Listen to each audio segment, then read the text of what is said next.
on the planet I love. Let me tell you what I'm thinking of. 'Cause I've been wondering why it was, but it's just life doing what it does.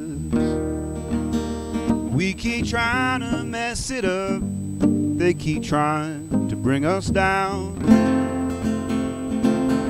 So I'm just gonna smile at everything around, 'cause I've got earth beneath my feet and the sky above. And it's a glorious day on the planet I love.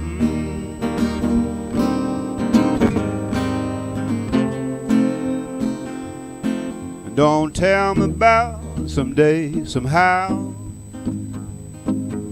'cause all we need is right here, right now.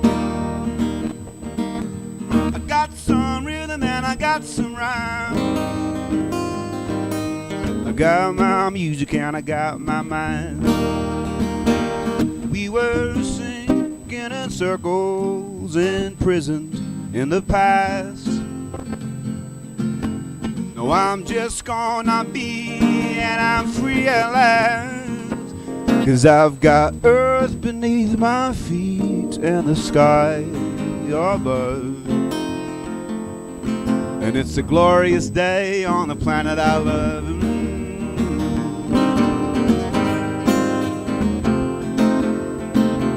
Because there's children playing somewhere. How's life on Jupiter? I don't care, oh no, 'cause we've got lovers just laying there. Oh yeah. Well, I'm no hero, I'm not brave.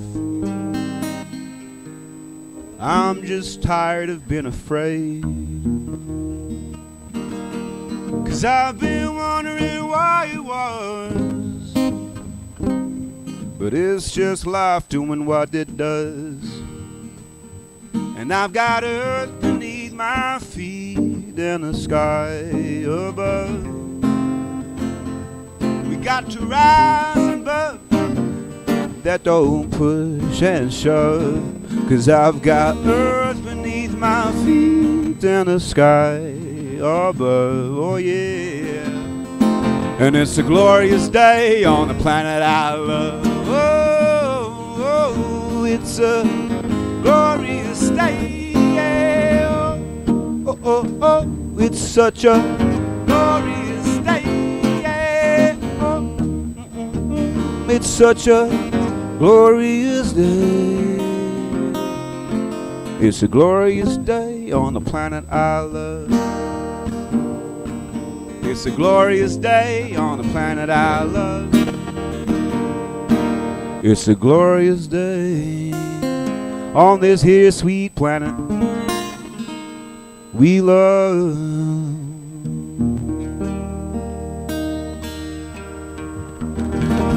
True story. Happy Sunday, everybody. Welcome.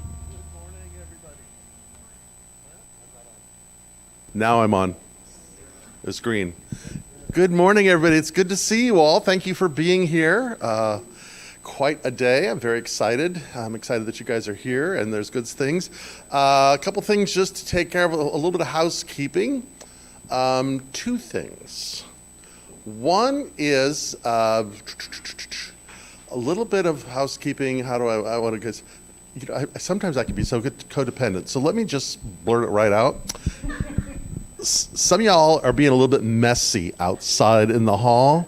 A couple things. So we've had some spills that people have just left on the tile, and other people have had to clean them up, and they can cause a hazard. So if you spill your coffee, we will help you being the operative statement, to clean it up. Easy peasy, nothing more. The other thing is, we've also noticed that some people are just leaving their plates on the table when they're done feasting. We are thrilled that you are eating. There is nothing more sacred than sharing a table together. And this is not where you get to have it your way. So if you enjoy your food, have seconds. And when you are done, take your plate up. And we would all be happy. So that's that kind of stuff. Not hard, not bad. That's it. The other thing is much more enjoyable, and that is we are moving into this week celebrating 2 birthdays. One of them is today, and that is Mike Popovich. And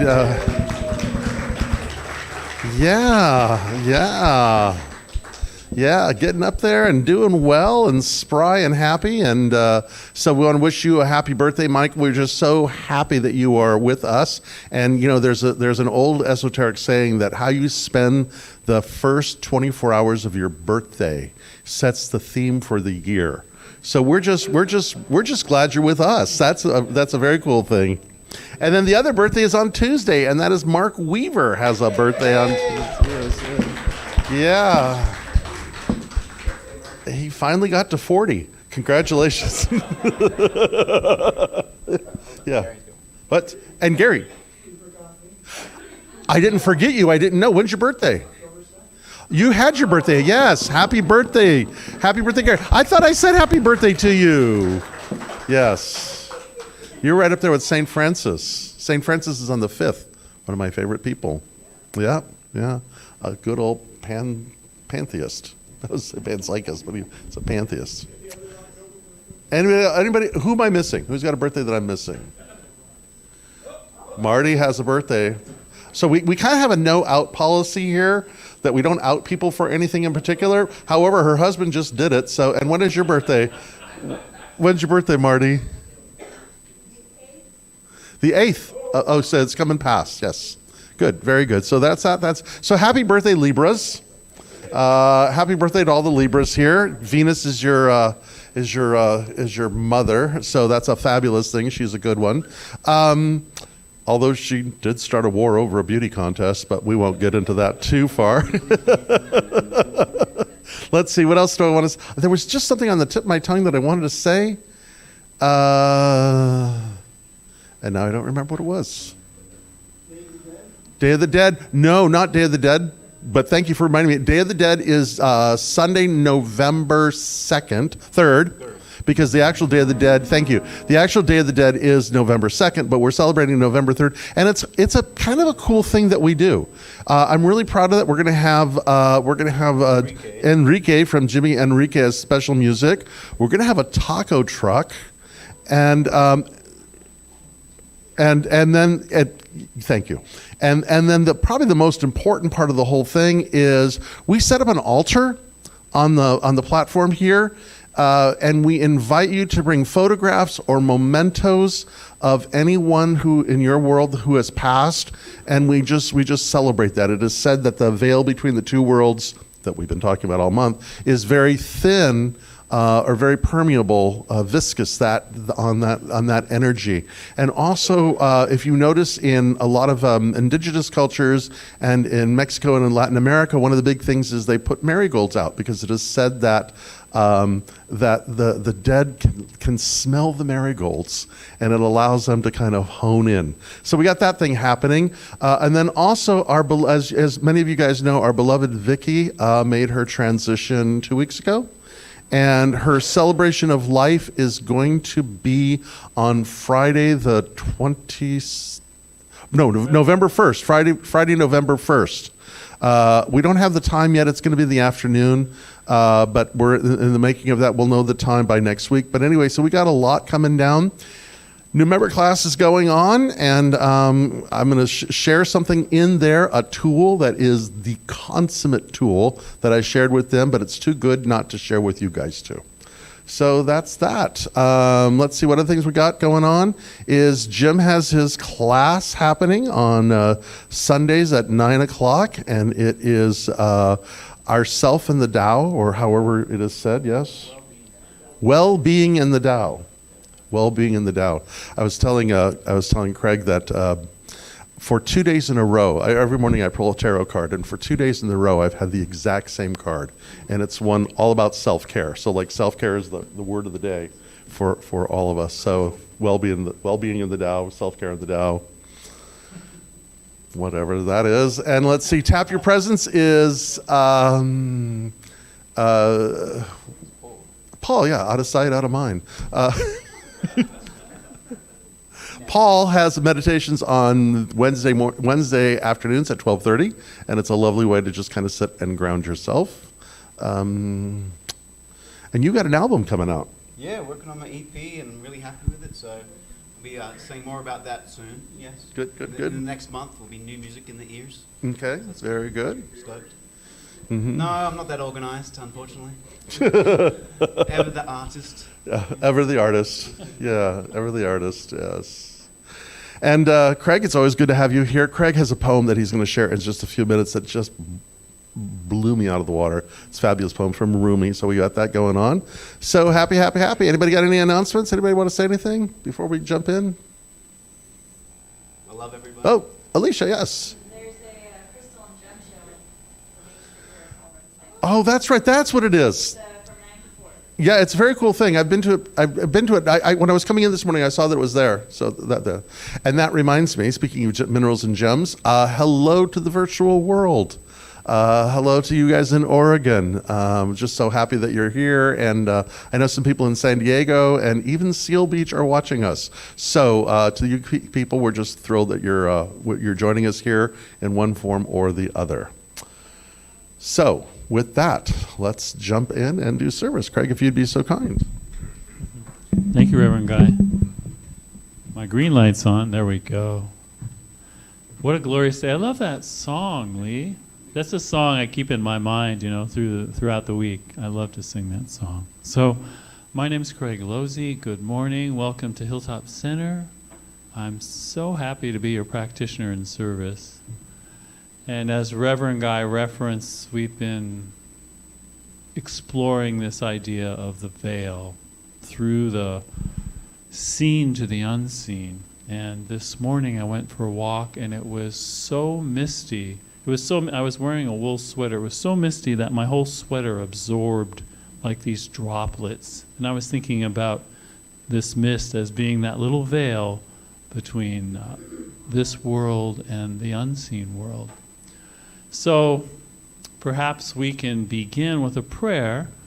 As we are sitting in this world, let's bring our attention to that other unseen world that lives within us. If you like, you can close your eyes and just arrive at this moment, noticing this body. This body is simply the temple of your soul. And letting this body relax in your seat. And then there is this infinite supply of nourishment for this body through the breath. So inviting in a full, relaxed breath. And just letting it out with perhaps a sigh. And again, just inhaling, bringing in the fullness of life into this vehicle, this body, and releasing. And so as we breathe, we just receive that which is ever-present, omnipresent, that which is beautiful and divine, that which cannot be described, but so much is spoken and written about that which renames nameless. We call it God. It has so many names, but it's beyond description and names. It is the center and circumference of all life, and yet all life summated is far short of its breadth, depth, its magnificence. It is here, now, within and around. It is indeed all that there is. It is what is seen and what is unseen. And so we just allow its magnificence to just be felt in this organ of our heart, this place that deep within lies our soul, that which is ever connected to that. We are a part of this life. In fact, we can never be separate from it. And so we just allow this truth to penetrate us in this moment. And we know then as we gather together in numbers, this awareness is strengthened. That we recognize in each other in all life this same one presence that unifies beyond any disparity, any polarity, any conflict, any seeming other, that we are all one. And so in this place of unity, of knowing this life as our life and all life, then we just allow ourselves the inspiration of Reverend Guy's words and his brilliance, of the joy and the celebration of music that makes us want to move and sing and dance. And of this community, of this coming together in this complete affirmation of our oneness. And so I bless this. I give thanks. And so it is. And so the veil and the seen and the unseen, it was really fun to think about what words, what poems could inspire this. And it was also difficult because there were so many sacred poems. But this one really struck me. And it's from that 13th century mystic and poet Jalaluddin Rumi.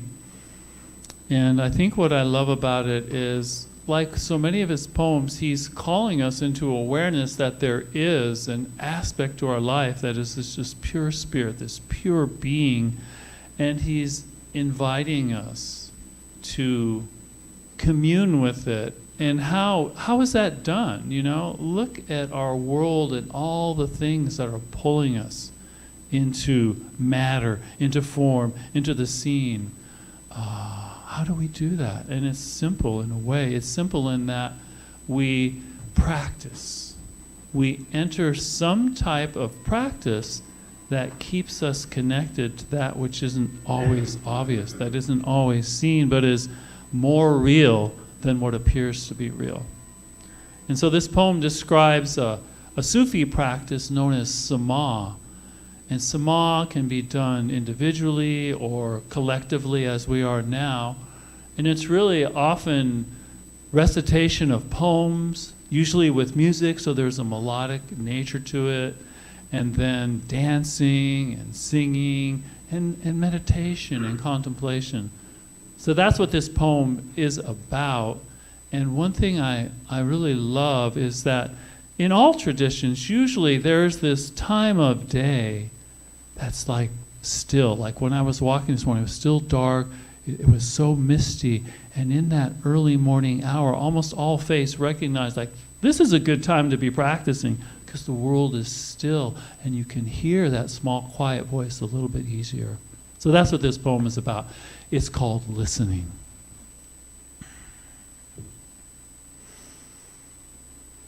What is the great listening?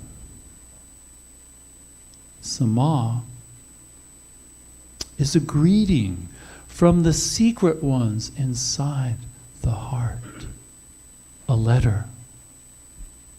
The branches of your intelligence grow new leaves in the wind of this listening. The body reaches a peace. The reed, flute, and the singer's lips reminding you of the ease at which Spirit breathes into us, becoming as ordinary and simple as eating and drinking. The dead rise with the joy of listening. If someone doesn't hear a trumpet's melody, sprinkle dirt on his head and declare him dead. Listen and feel the beauty of your separation. The unsayable absence. There is a moon inside of us. Learn to be companions with it. Give more of your life to this listening. As brightness is to time, so too are you to the one who talks, to that great ear in your heart. I should sell my tongue and buy 1,000 ears when that one steps near and begins to speak. I should sell my tongue and buy 1,000 ears when that one steps near and begins to speak. So let's take a moment just to contemplate this unseen presence. You'll hear the sound of our bowl just inviting you to go deeper within. And then when you hear it a second time, it'll be an invitation to come back.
So just let your eyes slowly and gently open to take in this celebration we share.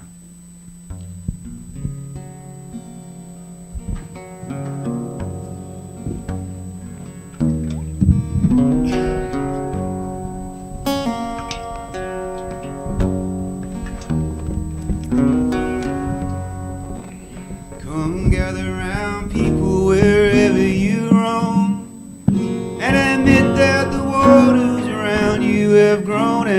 accept that soon you'll be drenched to the bone.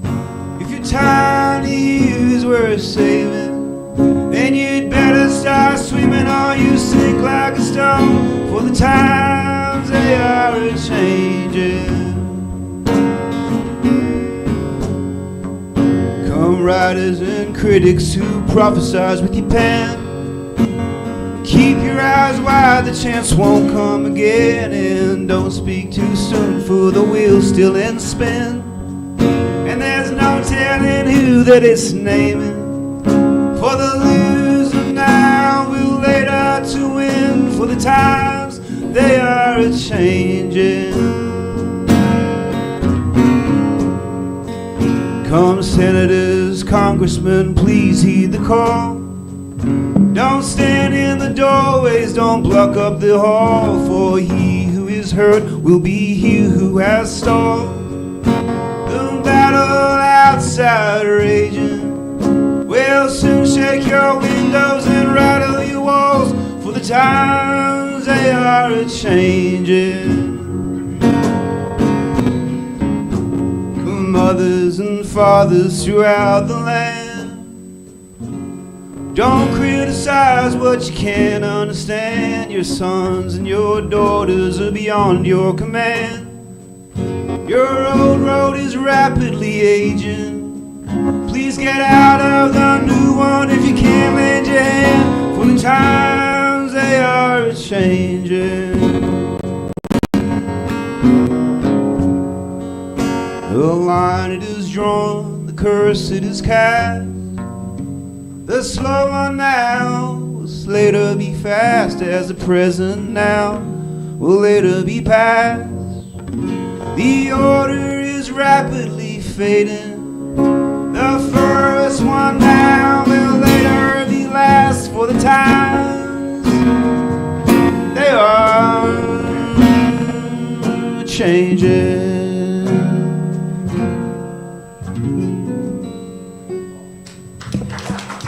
Bob Dylan, Jim Jones.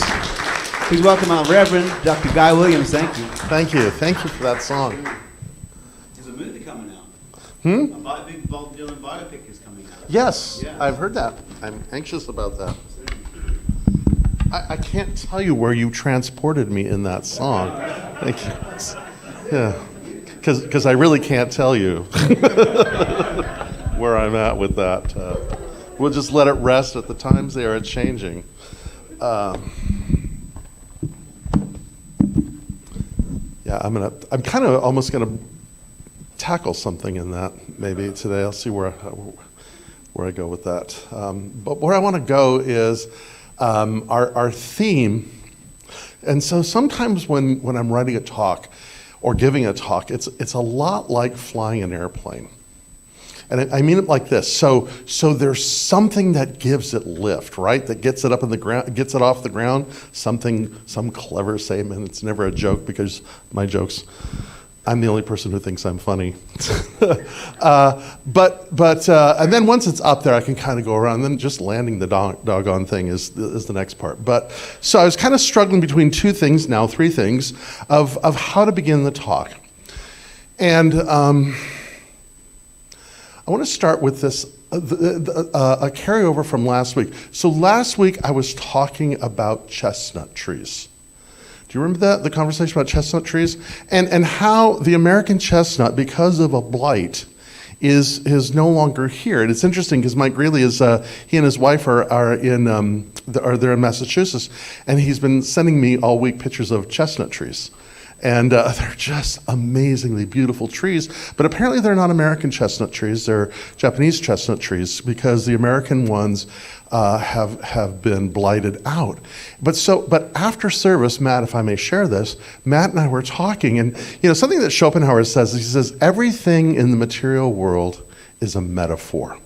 So here's the metaphor about this remarkable tree. It's not like they have been wiped out and they no longer exist. It's that they cannot mature. And correct me if I'm wrong on this, if I understood this. But what happens is the trees will sprout, but there's not whatever it takes because of this blight that allows them to develop into mature trees. So they're stuck at this level of almost pre-adolescence, and they can never grow out of that because there is this external force that stunts them from ever maturing. Does that sound familiar to anybody about anything else? Yeah, and I started thinking about that, and I've been thinking about that all week because I just think that's such a remarkable thing. And in the world of anthropology, because Matt is an anthropologist, and so that just got me, because when I started college, that's what I started off in anthropology. But then yesterday, I had this remarkable opportunity. It was truly an honor that I officiated the celebration of life to a gentleman who he started out as an anthropologist and professor, was recruited by the San Diego Zoo, and a couple of the things that he did, just really a remarkable person. He was the one, he instigated the breeding programs for cheetahs, because cheetahs were endangered, and they revived a very healthy cheetah program. He worked with the California condors, which at the time, there were 4 condos, 1 male and 3 females, and that was it. And now there are condors everywhere. And probably the thing that he's most noted for is the pandas. When the pandas came to the San Diego Zoo, he was part of the breeding program of them. But there was an interview of him during the celebration of life, and the thing that he said that I thought was the most remarkable thing is he says, when we started doing these programs, we had no idea what we were doing. No idea what we were doing, but we watched. And he says, you don't need to be a genius to understand about these animals. All you have to do is pay attention, and they will tell you everything. Kind of like the Rumi poem that Craig just does. When that divine presence or whatever is about to speak, man, we don't need a tongue. We need 1,000 ears. And, there's a saying that says that God's first language is silence. And it's the opportunity just to be quiet and to observe, and it will reveal itself to us. Jack Kornfield, in his incredibly beautiful book, A Path with a Heart, which is all about meditation, and he says this, the art of meditation is the learning to stay in your seat. And what he says is find a time, find a place, find a posture, and stay in your seat and see what comes to you. And just this opportunity for us all to kind of begin this observation of paying attention, just paying attention. And our theme this month is kind of about that. In some initiatory practices, the initiate, one of the first things that they learn to do, one of the first mantras actually that one practices is this, is between spirit and matter, there are many worlds, and we are in every one of them. Maybe quietly say that to yourself. Between spirit and matter, there are many worlds, and I am in all of them. So what it's beginning to speak to is this idea of the seen and the unseen, what we perceive and what we know. In Philip Goth's book, Galileo's Error, he begins it with this supposition, which is this, is for a moment right now, just pay attention to the fact that you are in this room. And maybe you're observing things. Maybe you're observing this guy up here carrying on. Maybe you're observing the colors of this room. Maybe you're even feeling the seat a little bit. Maybe you're also bored or distraction. Maybe you're thinking about breakfast or lunch or what you're going to be doing later this afternoon. But there's all kinds of things that you may be considering. But then, if you just sit quietly and observe, what else starts percolating up? What else is there? What else begins to, and this is that practice, right? This is that sense of paying attention. That's just observing what is there and what comes to us. And then, to consider this is what is observing, what is paying attention, what's noticing the room and the colors and myself being here and everything else that's going on, is your consciousness, your knowingness, consciousness with knowing, conscientious, that sense of what you know. And how you can observe what's going on here. But maybe we even consider this for something else. What, the consciousness is something that we think we know, but we don't really know. We think we name it, but we can't really name it. We have an idea of what it is, but we don't really quite know what it is, but we know that it exists. We know that it exists because we are aware of it. We are aware of it because we're here. And what I mean by that is there's some things we don't know. Maybe, Philip Goss says, maybe we're part of the matrix. Maybe we are a body kind of like in the Matrix movie that is hooked up to some vast computer or somewhere or another that's delineating information from us. Maybe even it's not even our body, but just our brain that's there. We don't know that. But what we do know is this, is that we must exist because we are aware that we are. So René Descartes, the father of modern philosophy, made this statement, cogito ergo sum, I think, therefore I am. But what he's not saying is that he's sort of a machine. He's not suggesting that. He's not thinking because I think I exist. What he's saying is because I am aware, I must exist. Because I can't be aware if I don't exist. You with me on that one? So whatever the Matrix story may be, or whatever kind of fantasy you want to make up, or whatever all that is, the bottom line is this. If you didn't exist, you could not be induced to think that you exist.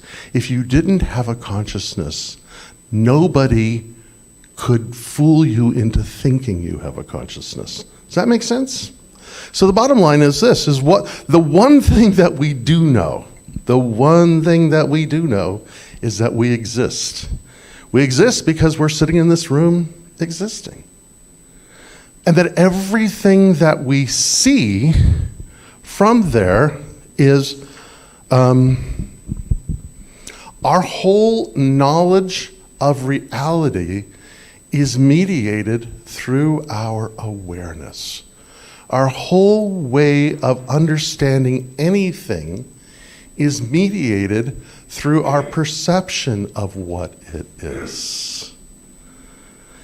So I saw a while back, I can't even remember when, it was Tony Robbins. I was thinking he was Tom Robbins, then I was thinking that, no, he wrote those books. Another Roadside Attraction, one of my favorite books ever. And it's not Tim Robbins, who was in Shawshank Redemption. It was Tony Robbins, who's the big guy who does a lot of cool things. But Tony Robbins, I saw him years ago in this interview, and he was with this guy, and he says, close your eyes. And if you want to do it, you can. I won't be offended if you all close your eyes. But he says, close your eyes and find everything in the room with your eyes closed that's red. Right? And then come back in. And then he says, close your eyes and find everything in the room that's brown.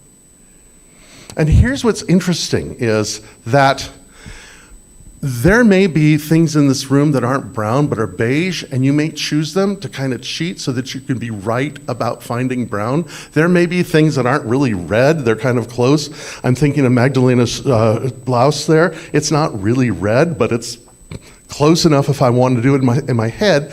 And the premise is this, is we see what we believe. You know the old saying, seeing is believing? It's actually the other way around. Believing is seeing. Because we filter things through our own mind, because there are so many millions of pieces of information that are coming to us every day, all this stuff, that our mind, our consciousness has these built-in filters that affirm what our perception of things are. And if they don't fit into our perception, we either won't see them or we'll see them from the point of view of our own idea about what they are. Is this making sense? This is like the hard, this is the getting off the ground kind of stuff here. So with that, what we know is that there is this conscious mind, this objective mind that observes and sees and judges and does all the things that there is. But there is this subjective mind that is tied in, and it's much more primordial. It's connected to all living things. It's part of this unseen world that it's deeply connected to, and that we can influence it through our conscious mind. We can somewhat influence it. So in class, the new members class that we're teaching, and I got feedback this morning, and I'm so happy about that, because I'm telling you, I'm going to offer you guys a tool right now that will change your life. And I promise that. I promise it. I really do, if you practice it. And here it is. It was developed by a man by the name of Emile Coué. Emile Coué is considered the father of the placebo effect. He was a late 19th century pharmacist, and he found that what he would do in his practice is, when people came to his apothecary, because they weren't pharmacies at the time, the apothecary, he would say to them as he was handing them this medicine, is, this is going to work fabulously for you. This is going to do the trick for you. This is the thing that you need. And he would say that to them. He says, yep, this is the right one for you. Here it is. By goodness gracious, if his people didn't get well. And it may not have been the medicine itself, but the suggestion and their trust in him that it was, right? How many times have something has really changed your life and you realize it wasn't the thing that you thought it was going to be, but it worked anyway, right? Yeah, it's that kind of principle. So he developed a mantra, a practice, and here it is. And he says to do this twice a day, before you go to sleep and right when you wake up, because those are the time that the objective mind is lowering its defenses to the subjective mind. So the subjective mind is more easily influenced. We call this what is the word? I love this word. Hypnagogic. Thank you. Hypnagogic. Who said that? Thank you. Thank you. You pay attention. Thank you. It's that hypnagogic state. It's that twilight state. So this is what you say. And what he says is to do this 20 times, count it out, is you say, every day, in every way, my life is getting better and better.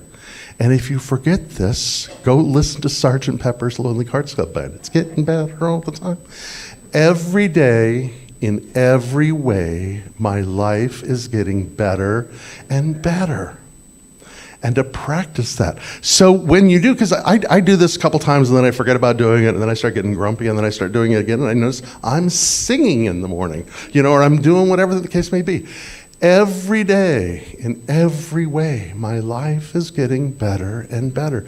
Because what we're doing is we're changing our perception of ourself and our relationship to the world itself. And often, the danger is that when we don't do that, is that we can kind of get into the weeds. If our perception is of a certain way, we get hooked on that. We start looking for evidence because just like the old saying is there's an old story. It goes all the way back to the early Quaker times of a man who is this old Quaker guy. He's sitting on the side of the road, whatever he's doing, and this guy comes up to him and says, "Hey, what are the people like in this town over here?" And he says, "Well, tell me what they were like in the town you just came from." "Oh, you can't trust them. They're grumpy. They'll steal from you if you're not watch out. It was not a good place." And he says to the guy, "Well, you're going to find it's like that here." Then a little bit later, another guy comes up and he says, "Hey, what are the people like in this town?" And he says, "Well, tell me about the town that you just came from." And he says, "Oh, it's fabulous. People want to help you. There's anything that you need, it's right there for you. It's very community oriented. It's growing. It's all this." And the guy says, "Well, you're probably going to find that's how it is there. Because believing is seeing. And if we don't like what we're seeing, maybe it has to do with what we're believing." So Thomas Merton, in his book, New Seeds of Contemplation, and it's interesting, that's a whole other story. But Thomas Merton, in his New Seeds of Contemplation, writes this. He says, "The more we persist in misunderstanding the phenomena of life, the more we analyze them out into strange finalities and complex purposes of our own, the more we involve ourselves in sadness, absurdity, and despair." So the more that we hook ourselves into something that has disenchanted us, the more that we get attached to a way of thinking based on a perception that may not be working for us, the more prone we are to despair and sadness and absurdity. And where we go with that. He tells the story, Thomas Merton does, he tells the story of one time he was in downtown Louisville. And he had this, now I should preface this. Thomas Merton was a contemplative monk. He lived as a Trappist monk just outside of Louisville, and he spent most of his time in solitude and in prayer. He spent most of his time listening, being quiet. And he tells the story that he was on, I don't remember the name of it. It's an incident that he writes about, and I don't remember the name of the streets. But he's on this corner, and he's looking out, and all of a sudden he realizes, I love everybody. He could look at somebody driving a car and just say, there is the living presence of the divine, and I'm just filled with love for that person. Seeing somebody else cross the street, I just love them. And so what he saw is what happened to him is he was so open that what he began to perceive from his own sense of his own awareness, it just simply radiated love out to everyone else. And it wasn't like something just out of the blue happened. He had been preparing for this, and maybe not consciously, but he had been preparing for this. But he also writes in the same book, New Seeds of Contemplation, something very interesting. He says this, he says, when I criticize a system, the people that belong to that system, when I criticize a system, they think I criticize them. And that is, of course, because they fully accept the system and identify themselves with it. And I think about that, what's going on in the world today, how easily people take offense, maybe over a difference in political views, or a difference in whatever of how we perceive things, that we become so identified with the thing that we are perceiving that we actually think that we are it. And we become so locked into our perception of what they are like that we actually think they are that thing. You see what I'm saying here? About as subtle as a heart attack, am I? On this. And so our work is to break through the illusion, to go past that. And that's an inside job for each and every one of us. Nobody can tell anybody what to do. By the way, no one really knows anyone else. Because the only one that we can know for sure is ourself. And everyone else is judged by our perception of ourself and the world that we look into. So if you don't like the village you're riding into, maybe it ain't the village. Maybe it's something else. And this is our practice. One of my spiritual heroes, Rabbi Abraham Heschel, says this.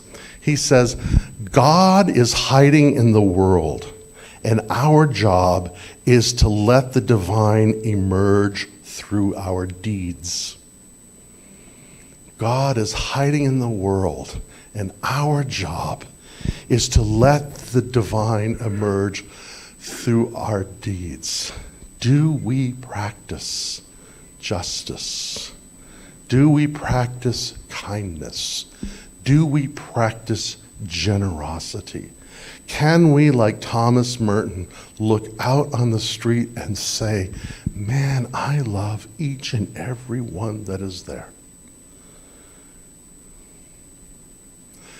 One of our themes for the month is this, is to not be deceived by the appearance of things. And I've never had children that I'm aware of. And I say that because I went to a psychic one time and she said, you know, you have a child. And I was like, I do? I don't think I do.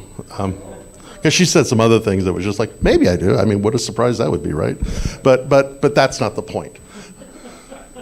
That was the distraction. What was the point? Oh, man. And I thought it was going to be a good one. So, I'm sorry? Oh, I thought somebody was going to help me out here. So I was talking not being deceived by the appearance of things. Yes, I know where I was. So having never been a parent,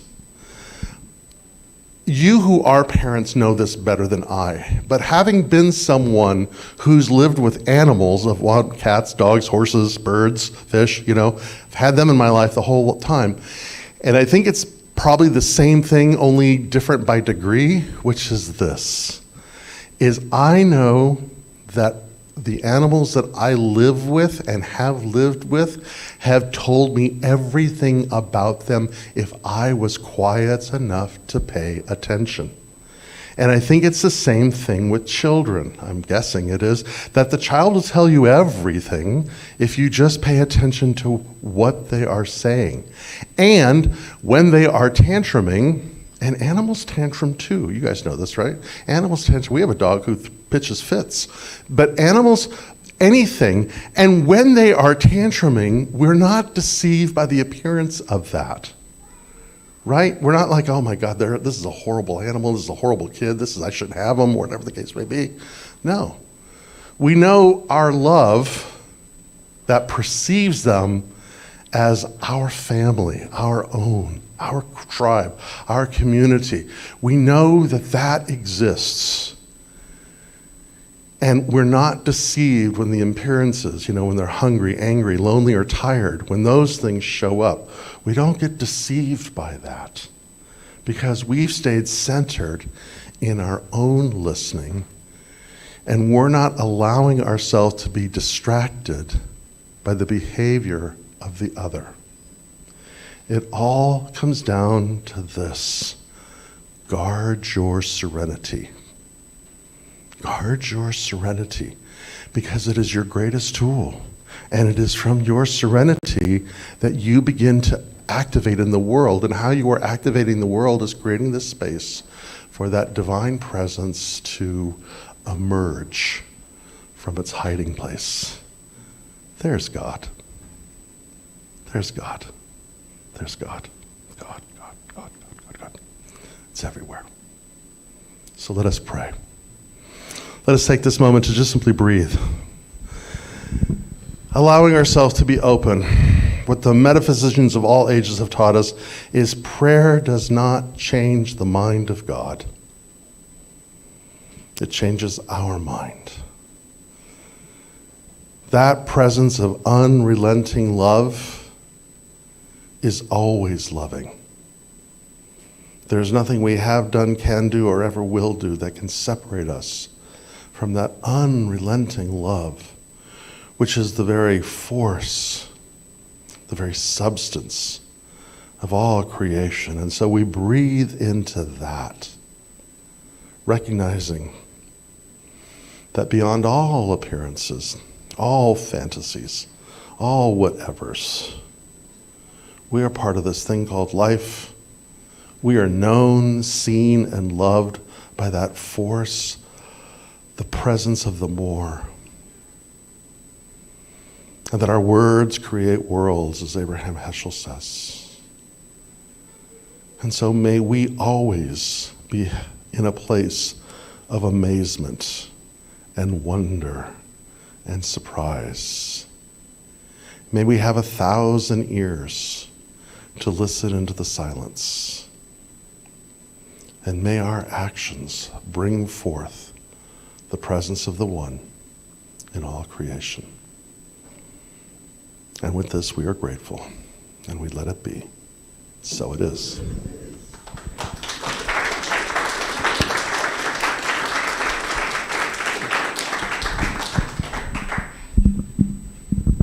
Thanks, Rick. Let's integrate those wonderful thoughts with a little affirmation singing. Here we go.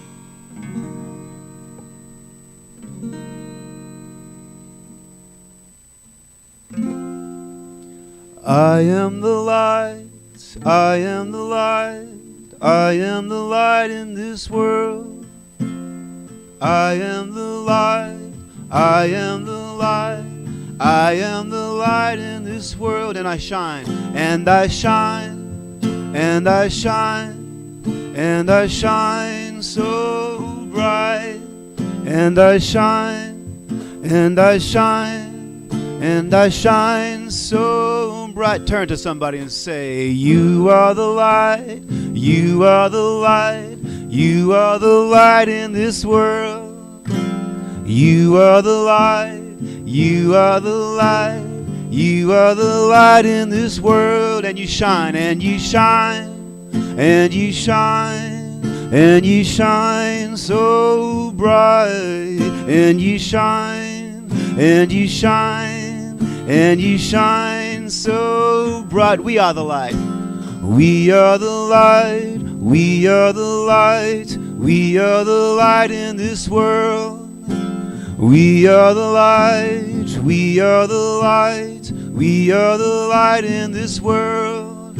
And we shine, and we shine, and we shine so bright. And we shine, and we shine, and we shine so bright. I am the light, I am the light, I am the light, I am the light in this world.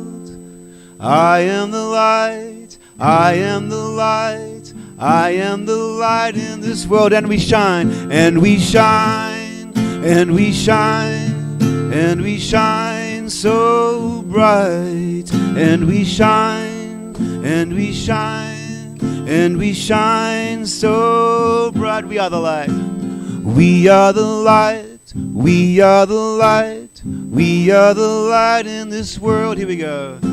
We are the light, we are the light, we are the light in this world. Bravo, so beautiful.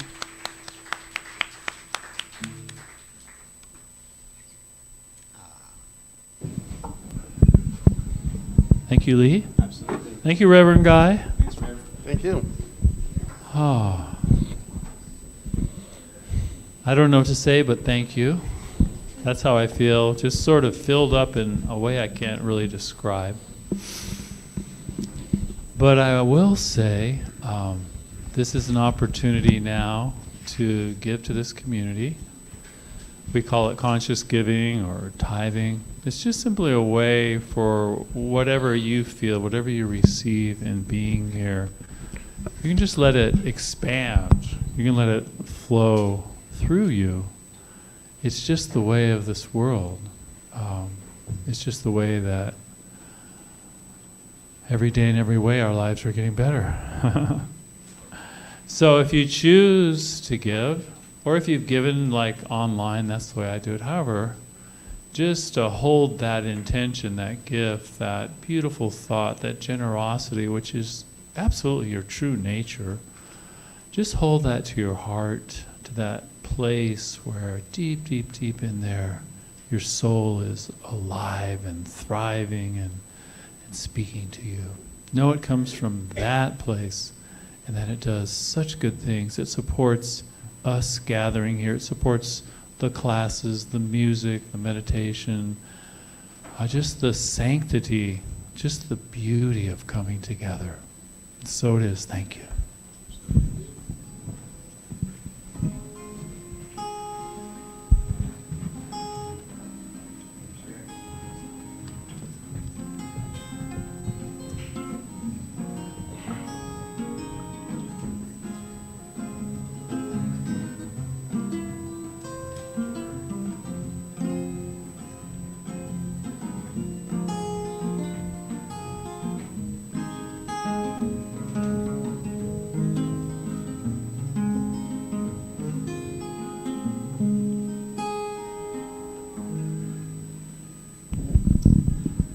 Before we go, I wanted to share a poem. Because I thought it was going to be in my talk, and it wasn't, because I went someplace else. But I wanted to share it because this weekend, this Monday, is both celebrated as Columbus Day and Indigenous Peoples Day. And it's interesting. I was reading in the Guardian today that Columbus may well have been a Spanish Jew, which is like my Italian family. They're all probably rolling in their graves. But needless to say, but both Columbus and the indigenous people, all of them live at the effect of empire. All of them live at the effect of colonialism, which is just, such a painful and sad activity of our species. And I wanted to share this poem for us all to consider this weekend, however you celebrate and whatever you celebrate. And it's from Joy Harjo, who was a poet laureate here. And the book is The American Sunrise, and it's a book of her poetry. And she writes this. She says, in Sunday school, we were told Lot's wife looked back and turned to salt. But her family wasn't living paradise. They weren't leaving paradise. We loved our trees and waters and the creatures and earths and skies in that beloved place. These beings were our companions, even as they fed us, cared for us. If I turn to salt, it will be of petrified tears from the footsteps of my relatives as they walked west. So let's just all breathe that in, that we all may live with a sense of compassion and awareness, with a sense that we bring forth the divine by practicing justice the best way we can. Walter Brueggemann says that justice is finding out what belongs to whom and returning it. So with that, let's pray our way out today, just opening ourselves up to that divine light, giving thanks for this opportunity to be together, being grateful for all who have served today at one capacity or another, whether it be Steve in sound, Andrea who creates beauty and does all she does, Lee and Jim who create music, Craig, who brings us poetry, Karen and Chris, who are greeters, Sherry, who is in the bookstore, all those in the kitchen, Kurt and Deanna and Ann and Julia and everyone else who serves. We are just open and grateful for them. And may today be filled with amazement and wonder and surprise. And may we embody that great teaching that every day, in every way, our life is getting better and better. And so it is.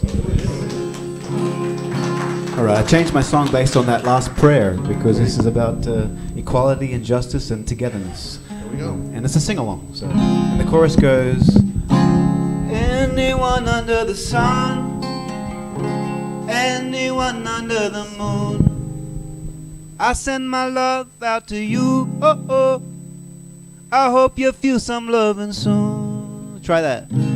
Anyone under the sun, anyone under the moon, I send my love out to you. Oh, oh, I hope you feel some loving soon. There's an ancient fear creeping here. There's an air of yesteryear.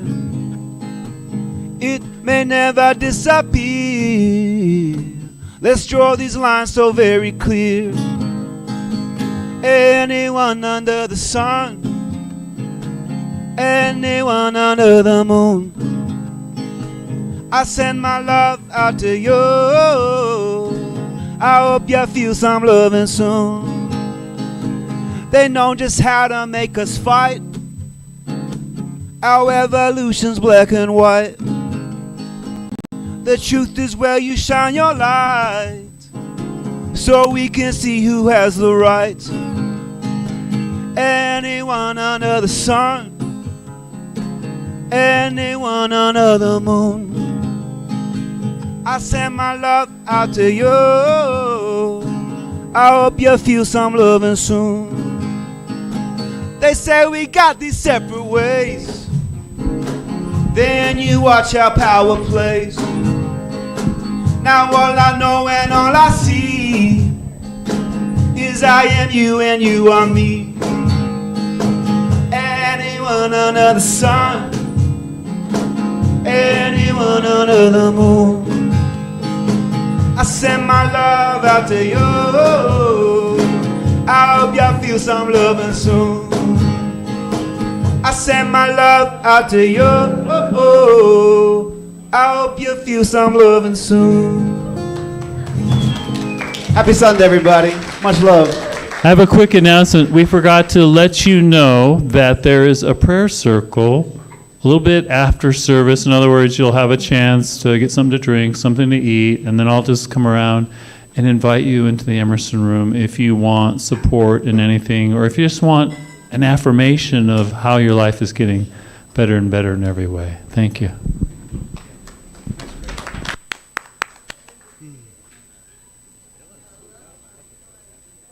You know, there's a weird timing thing where he gives a beat. Yeah, and It's a half step.